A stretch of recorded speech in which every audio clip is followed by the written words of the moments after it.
Yes, thank you. Yes, I will just insist on one point, just to start, that when it comes to information war, is both civil war and external war.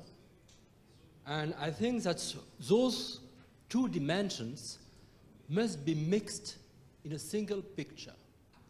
And I think that what exactly means information war, quite often we emphasize on what could be the basis on information war, which is, first of all, rectifying.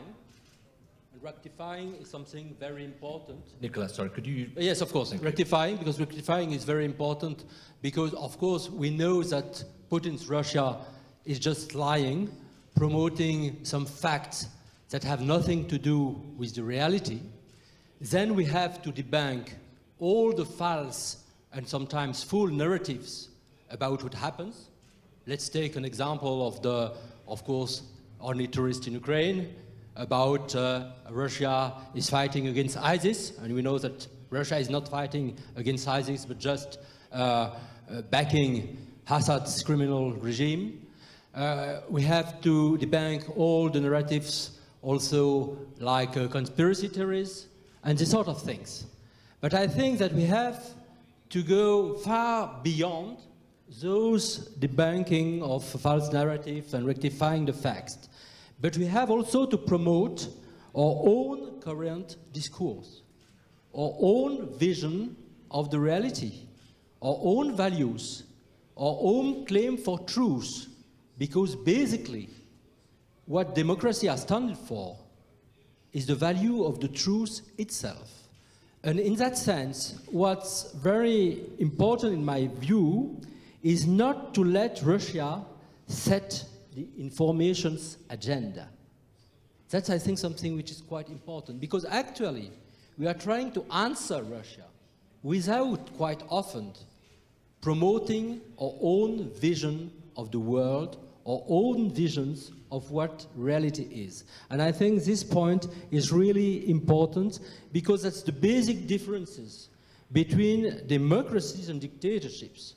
We have to promote our own attractiveness and to show how attractive our model is against the regime of Putin and other dictatorships. That's the first thing. Then we have to be, I think, quite clear about what regimes, Soviet regime or former Soviet regime and Putin's regime is exactly. It's not exactly a regime which is the empire of lie, but it's more subtle than that. It's a mix of life and truth. It's a mix of partial truth and entire truth. And I think that for the Russian people, and for the people that are following Putin's regime, there is absolutely no reference, no solid soils where to stand. There is no references at all. All the world is upside down.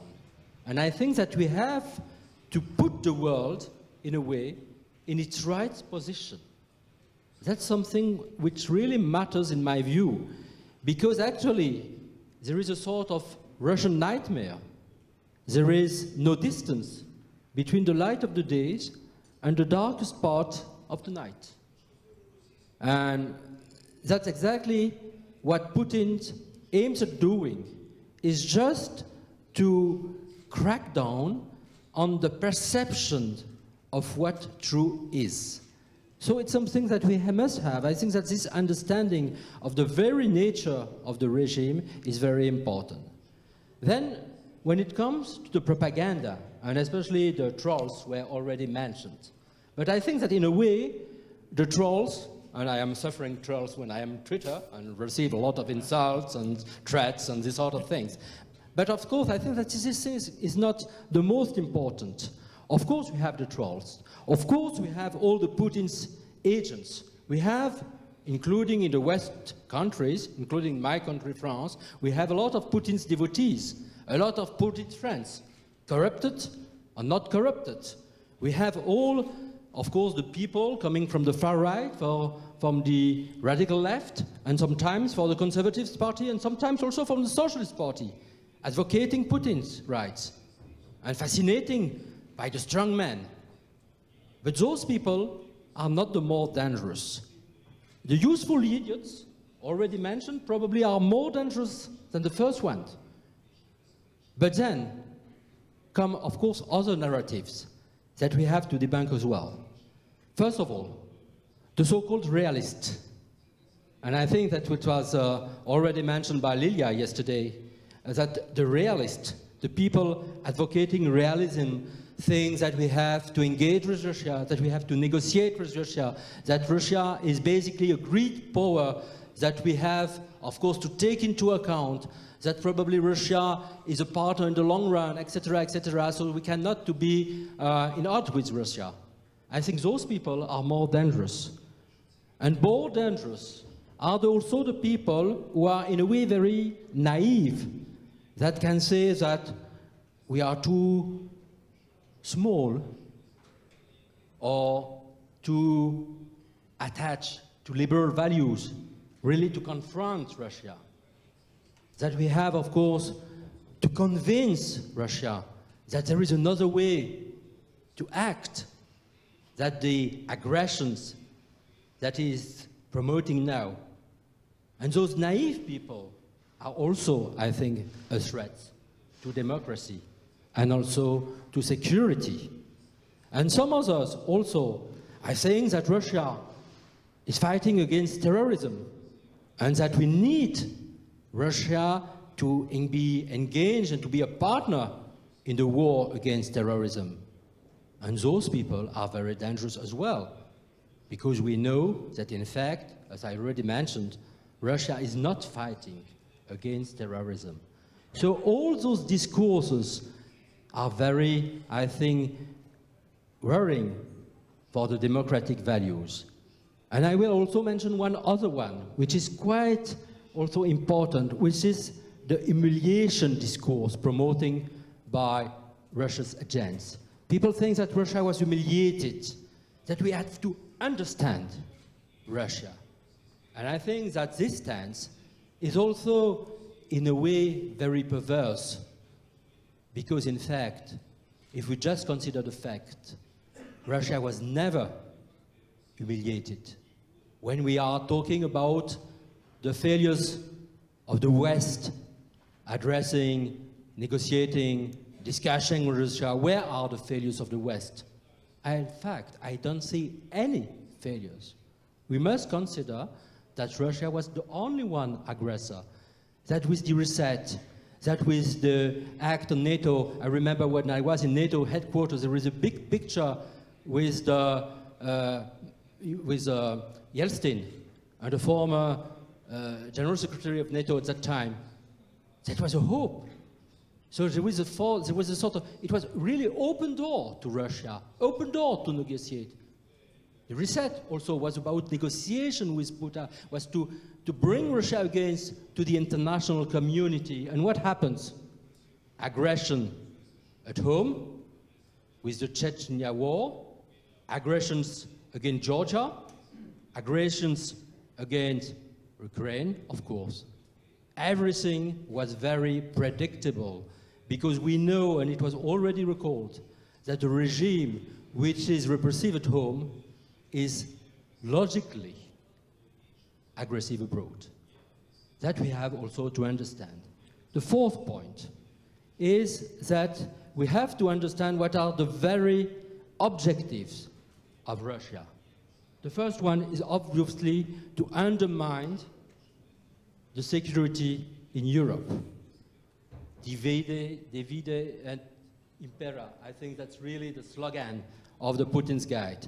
I think that in Russia, no one has to feel secure, neither the people living in Russia, nor the people in the neighboring countries, nor the people in the Middle East. No one can be secure because of the Russia attempts to undermine the world's security. And I think this point also is very important. There is a new context in which Russia wants everyone to feel insecure. That's part of its very strategy. Then there is, and you already mentioned that, there is also the second point, which is ideological warfare.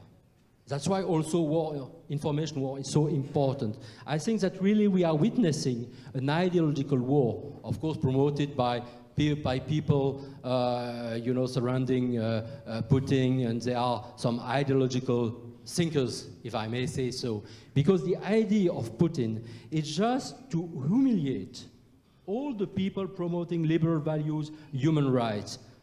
And this idea could spread outside Russia. It could spread, it already had, to China, to Iran, and also to some illiberal democracies who are now surging in Europe.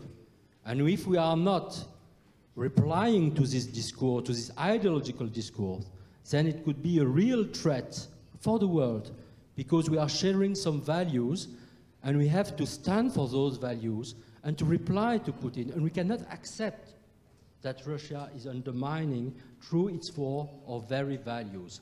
And that's why I was talking about civil war, because I think that the governments in the Western countries, in the EU countries, in the US, in Canada, etc., have also to reply to their fellow citizens who are advocating those values, even in Poland. Even in Poland. Poland, of course, actually is supporting Ukraine and standing against Russia.